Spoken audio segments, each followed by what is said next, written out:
Hey, it's Aaron from GameEnthus.com, and today I'm taking a look at Nanga Parbat from Steve Finn. Hope I'm saying that correctly. If I'm not, I'm going to sound rather foolish for the duration of this entire video. Not that that hasn't happened before. Anyway, Nanga Parbat is the 9th tallest mountain in the world, and apparently it has several loose translations, one meaning naked mountain, the other meaning huge mountain. Let's focus more on the game. In Nanga Parbat, you and one other person are essentially Sherpas who are basically living in a mountainous region. You're trapping animals, setting camps, and coincidentally enough, because this is a game, you're also scoring points. The fact that she's smiling, that must mean that she's winning, so congratulations to her. So the game really isn't focused on getting to the top of the mountain per se. It's focused on what you do while you're there, while you're in any part of the mountain. Let's open this up and see what's inside. This is what the setup would look like. You have a mountain. You have 6 different regions of the mountain. And if you notice, the breakdown of each section is very similar to the actual mountain itself. So 6 mountain sections. Each region has 6 in it. That'll make sense in just a moment. And you have 6 different types of animals that I assure you I'm not reading from the instructions. You have a red panda, a snow leopard, a musk deer, a yak, gotta have a black yak, a barrel, and a tar. This is the scoring track here, and this section here is for scoring groups of the same animals, different animals, and camps. And these are the actual points. And in the circles, the numbers are the number of the items you would need to score said points. So if you were to score 3 of the same animal first, you would get 6 points. If you did second, you would get 4. Each animal offers a somewhat different ability. The snow leopard allows you to swap the campers.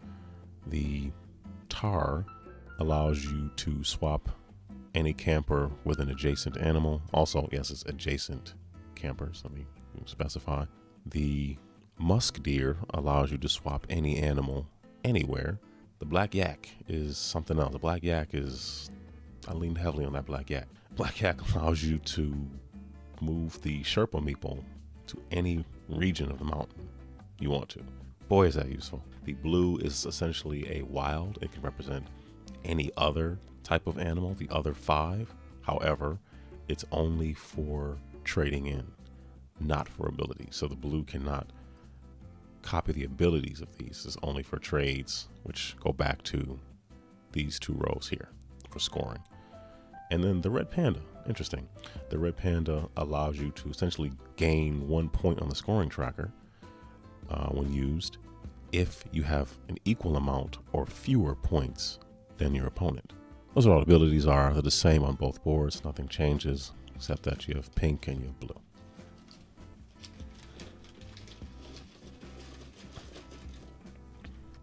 Don't you just love the sound of a good pour? So you have campers, scoring markers, and camps, which will make into a little hat. I have no idea why I did that. So to begin, both players will have scoring markers starting at 0, which makes sense. So the person who goes first will be the last person to go on a hike, and however, the second player would get to pick what region the first player would start in. So let's say they started in region 3. So on a turn, let's say I'm pink, I'm going first. I would pick up one of my campers and I'll take any one of these animals. I really do like the yak here, just because its ability is so clutch where you can basically put it in where you want to. Here's how the game works. So I took the yak, which is in the 4 space. What that means is the Sherpa meeple will now move to section 4. And I place my camper there. Now it's in section 4, and now it's the blue player's turn. So I pick up the blue meeple, and let's say I really want that red panda. So I put the red panda over there, and I got it from section 1. So that means that the the yellow Sherpa meeple goes to section 1. So I sped things up a little bit to sort of show you how the trading mechanic works. So Now, as you see, I have the pink player has 4 adjacent campers. So on their turn, since they have 4 adjacent campers, they could earn 5 points for trading those campers in, essentially. So you remove the campers, they're out of the game. Excuse me, I should be saying hikers. Pardon me.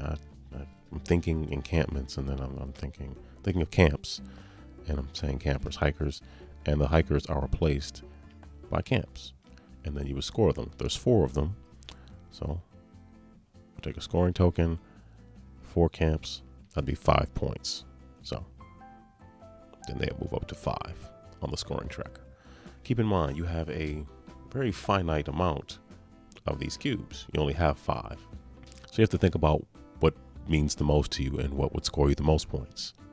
In addition to things being adjacent like this, is you see these white dots all over connecting all the different regions. Those are also adjacent. So technically, and between here. So you could kind of go, you could have your hikers go here, and they would all still be adjacent, which is kind of nice. So, but the most you could have is 6 for a total of 7 points.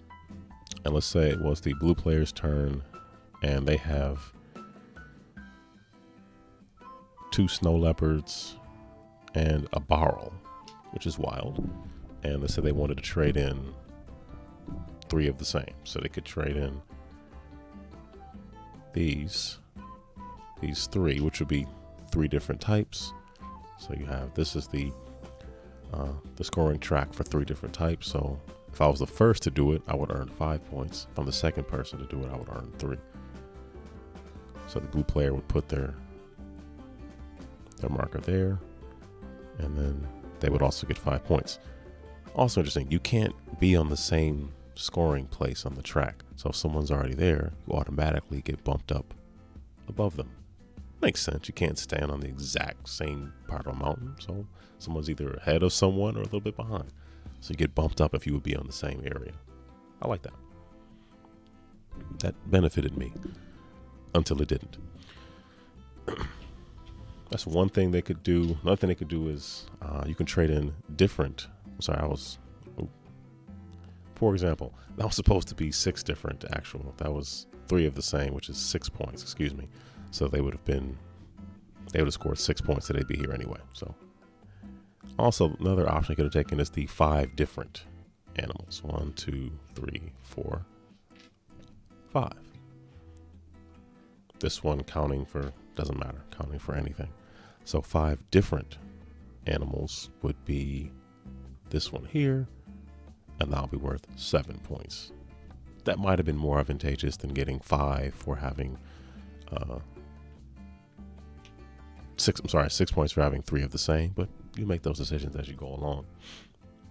The thing is, when you trade an animal in, it's gone. What's nice is if you use an animal, you can use an animal's ability before you actually trade it in. So if you wanted to use the black yak to essentially go to any region you want and then take your turn on your turn, you can do that. So you're able to use, I'm pretty sure you're able to use multiple abilities within a single turn. So you could use all of these, they're still on your board, and then you can trade them in to score points for having different animals, having the same animals. That's sort of how the game works. The game essentially ends when both players run out of either hikers to place or scoring cubes. So that's sort of an overview and description of how Nanga Parbat plays and how it works mechanically. Anyway, I hope you enjoyed the video. You should see some things on screen you can click on and watch more videos, comment, like, subscribe, you know, all that stuff. All right, take care, be blessed.